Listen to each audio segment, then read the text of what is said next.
I realized that all of them, even those with a very big and strong, capable team, they were lacking a global digital marketing strategy. In the last few years, I started entering and including more and more AI into the strategy, both to help doing the strategy faster, but also to give a sense and to give more tools to the organization. In order to run like a successful AI-based or AI-oriented digital marketing for B2B, what sort of a team comes into your mind? Definitely, thanks to AI, the team is getting smaller because a lot of tasks, a lot of activity can be done by AI. Don't be afraid to experiment. The beauty of digital marketing is very cheap to fail. Digital marketing, it's about trial and error, in small doses. And once you crack the code, then you push on the accelerator and you start going faster, consuming bigger budget.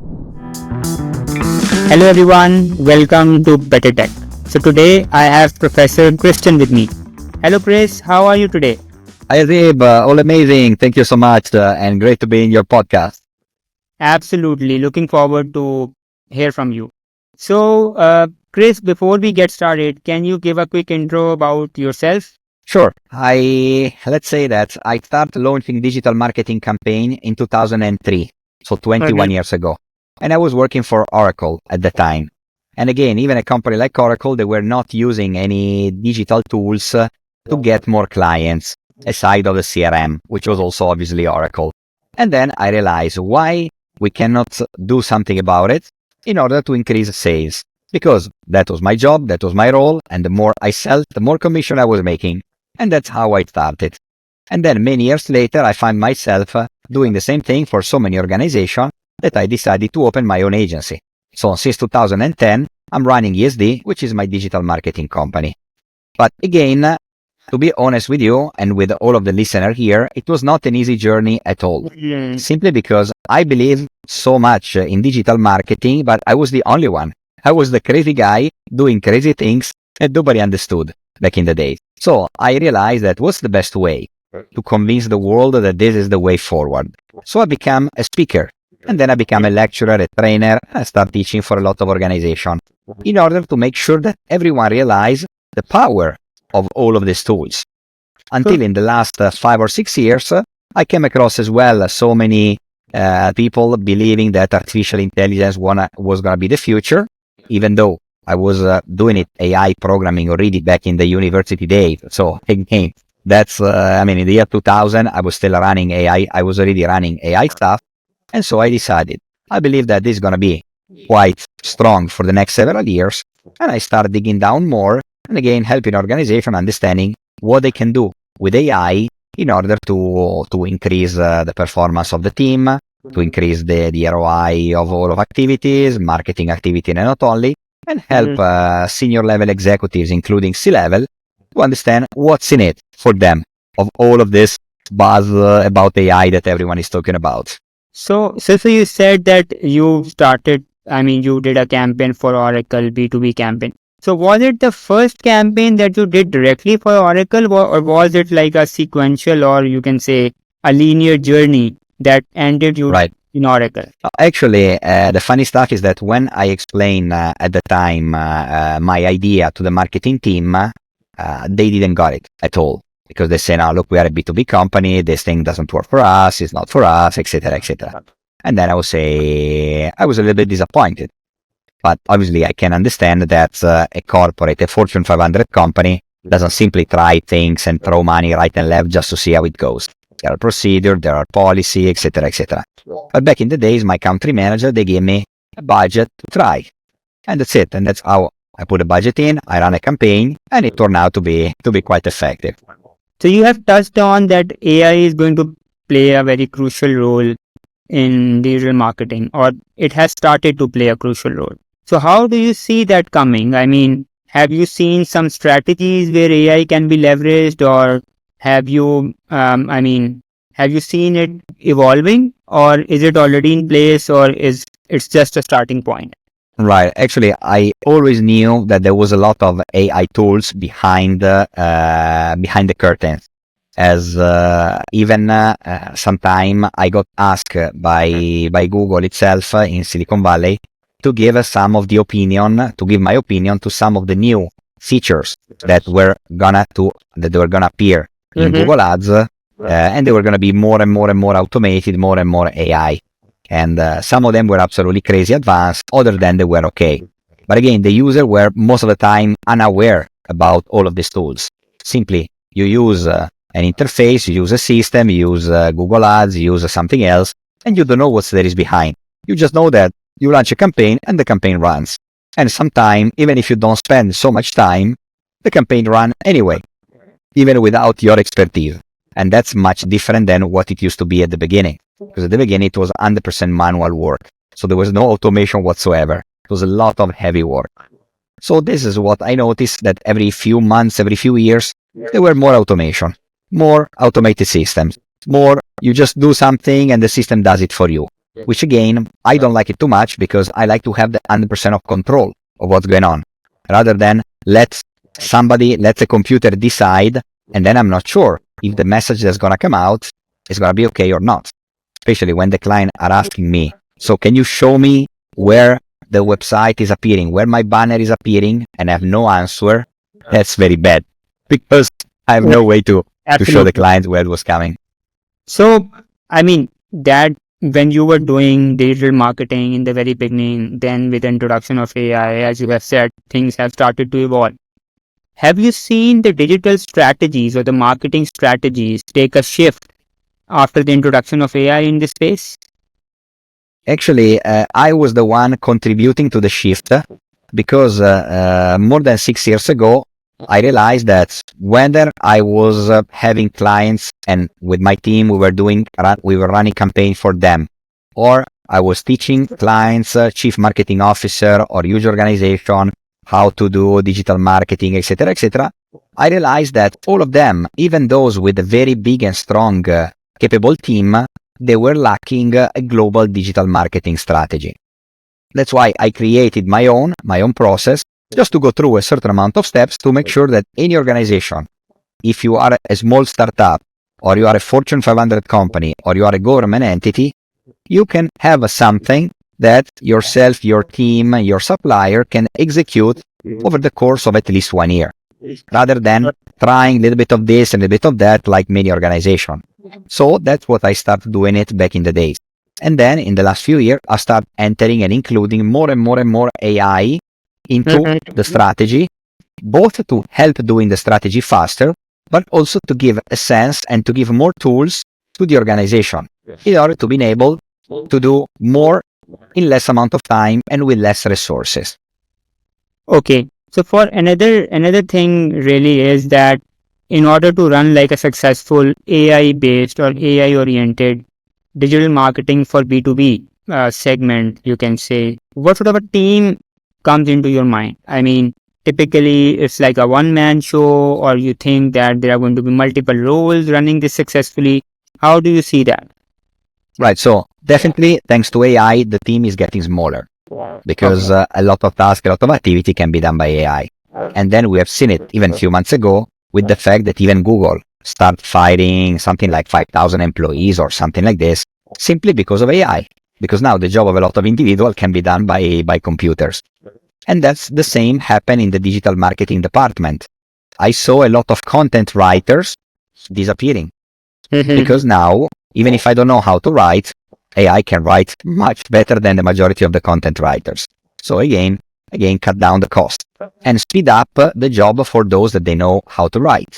If you're a content writer, now thanks to AI, you can write 10 times more, 10 times faster. So this has been a big addition to the traditional activity that any digital marketing person or team they used to do before. Certainly. So, I mean, what sort of skills does one need to learn to be a successful digital marketer in this AI age? So is this Right. like they should be comfortable using GPT models, or they should be comfortable using automation, integrations, or tool set, or they have to go back to the basics? How do you see that? I can see that the new generation, they don't need to be afraid to experiment. And the younger generation, they are not afraid at all. They give it for granted to use GPT, simply because they have no other choice. They don't know what to do. They don't know the theory. They don't know the practice. So they use the tool to get the results that they need.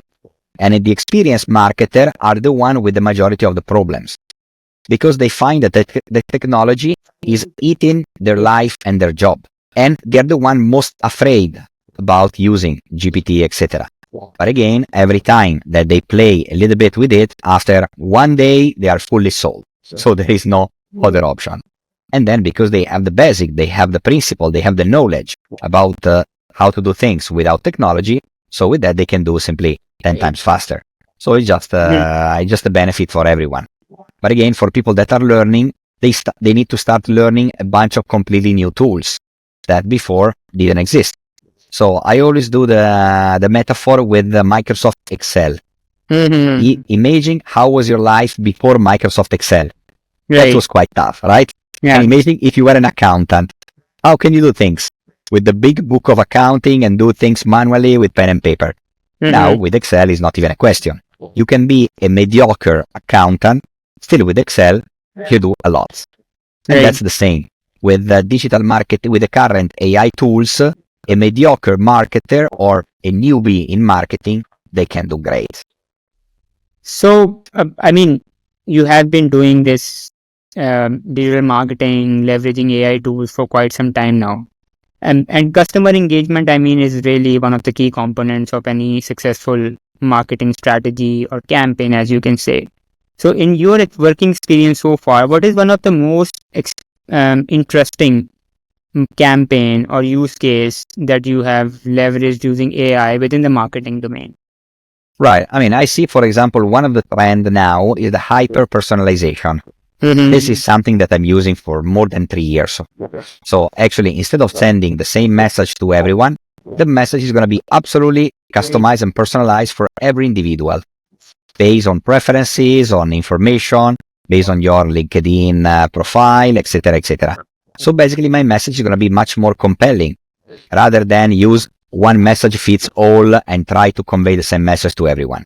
And this is where we are going. So again, try to compress the message to very few keywords that you can understand, can capture your attention, and you can take action. Yeah, but I mean, in terms of customer engagement, it's not just the first message, right? It's a True. constant engagement. So you send the first message, then you get a response, and if the person does not respond, then you have to do something different. So how come AI is going to be in the mix for this end-to-end engagement journey? So at the beginning, for example, even the creativity is something that AI has been revolutionized the creative world.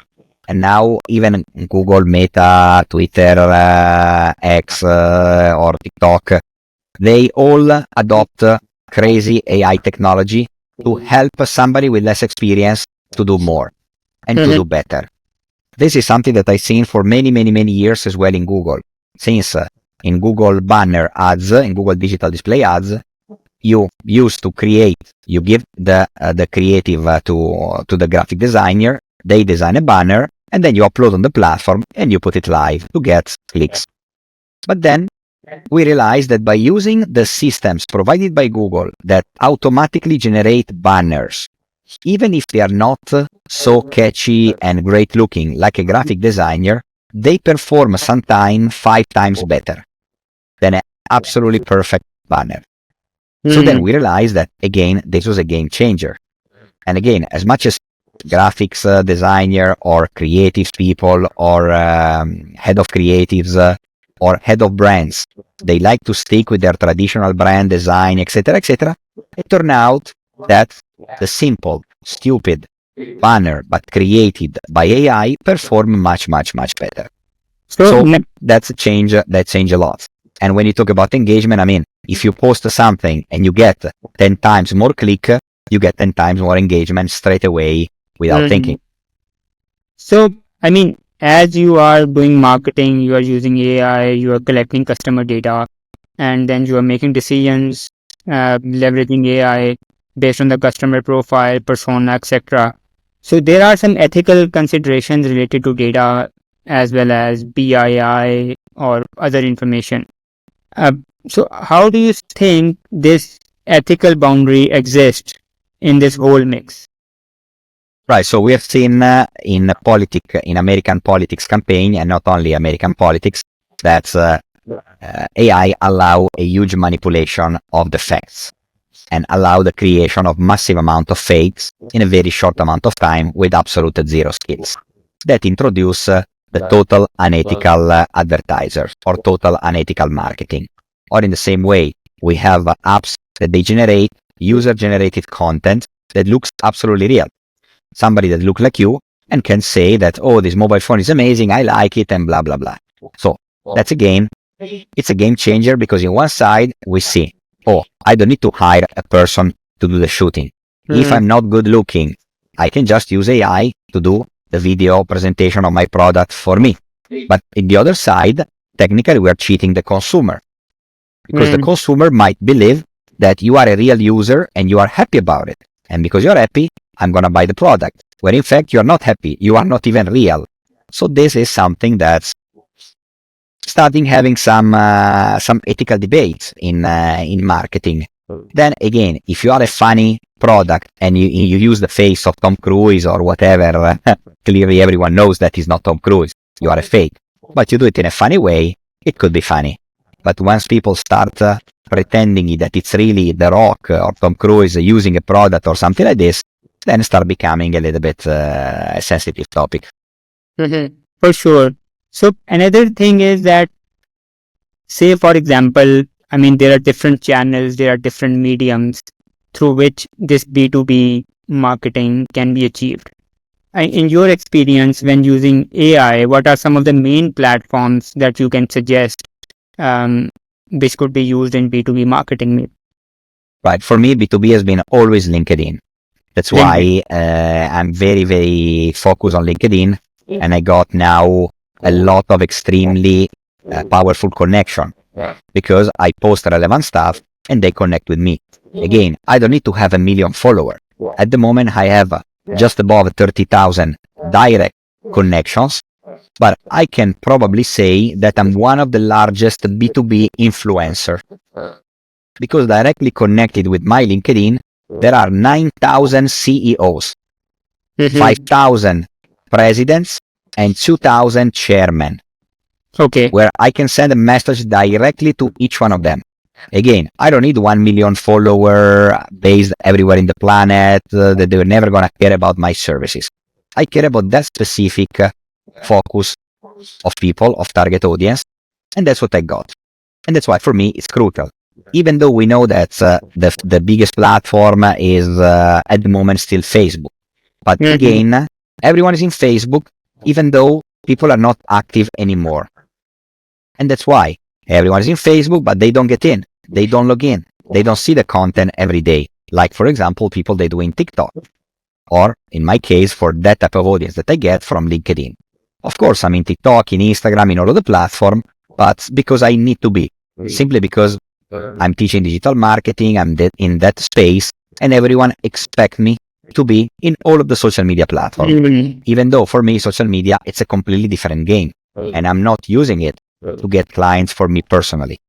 Where I'm getting clients are mostly LinkedIn, which is just a small section of social media. So, okay. So, I mean, most people who are watching, or maybe, I mean, people who have just started their career in digital marketing, what advice would you like to give them, especially in the age of AI?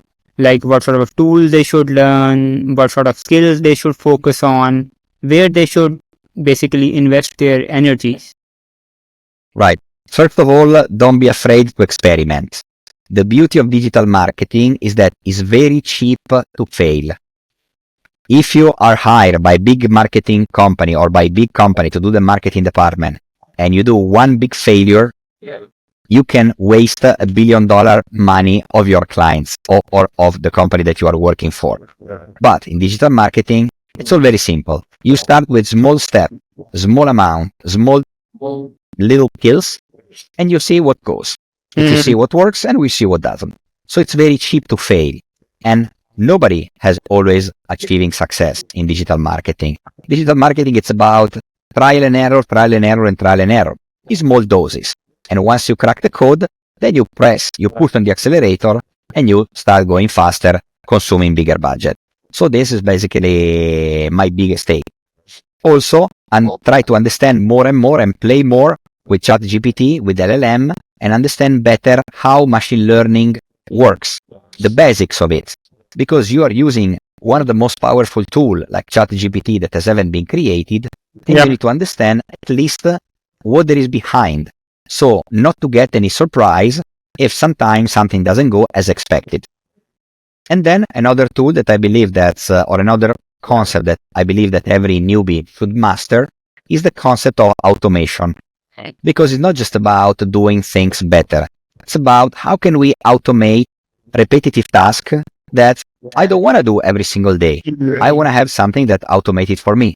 And there are so many no-code tools that with basic logic, without needing to be a programmer, you can use it. Tools like make.com, for example. And then there are so many, or Zapier.